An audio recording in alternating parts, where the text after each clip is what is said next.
Has the finance ministry finally recognized that the real problem is with demand? That until now there was a sense that the government was tackling the supply side problem. The real problem has been kickstarting demand. Is this enough? What you've seen today, is it a small step forward? Will it actually kickstart demand in this festive season, offering people the option of cash vouchers instead of LTC, for example? And will that include the private sector as well?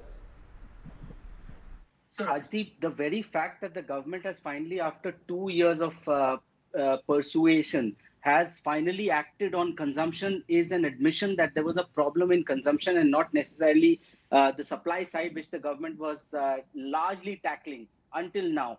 As far as this scheme is concerned, the incentive is for a person who already is entitled to something, and the government is saying that you spend 3 times more to be able to use that entitlement. Now, the problem with this is that this entitlement is available till December of 2021. So why will any employee want to go and spend 3 times the entitlement just because the government is saying so? It's only so those people who will spend this money. Just to clarify to our viewers, if I have 40,000 is my existing LTC. Yes. I have to spend 1,20,000. Am I correct? 1,20,000, 40,000 will save you 12,000 rupees of tax. For that, you have to spend 10 times. 1,20,000 to save 12,000 rupees of tax. When you can still claim this until December of 2021, that block of year is by calendar years. It's not by fiscal. So it goes from 2018 calendar, Jan to December, to 2021 calendar, Jan to December. So that facility for you to avail still exists way beyond the 31st March deadline the government is telling you to spend, so that you can avail this, and asking you to spend 3 times the money to be able to use this, when you are entitled to use that until December of 2021.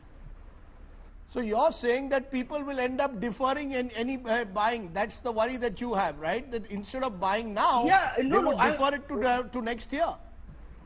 What I'm saying is that nobody is going to spend 3 times the money just because the government wants it to spend by 31st of March, when he can spend that money by 31st of December 2021. Only those who had to spend any which way on a certain purchase will go ahead and utilize this by 31st of March. I do not expect a person who, to save 12,000 rupees to spend 1.2 lakh under the current circumstances when everybody is worried about their future.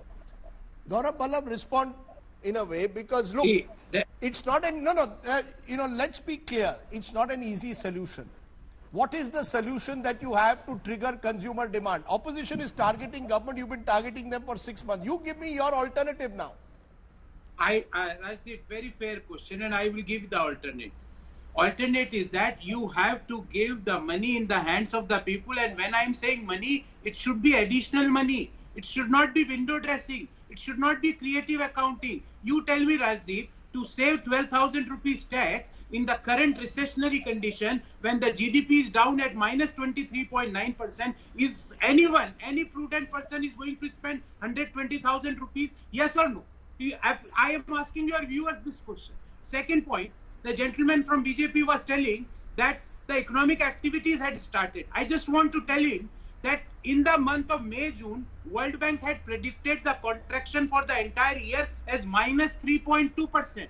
And recently they had revised it to minus 9.6%. And the same is the case with the State Bank of India, Nomura, Goldman, India Rating, Fitch, you name any rating agency, they had revised it. It means 20 lakh crore package was not able to turn economy as expected out of that. Government has to admit that. And that is what we were telling from day one, that you please transfer money in the hands of the people.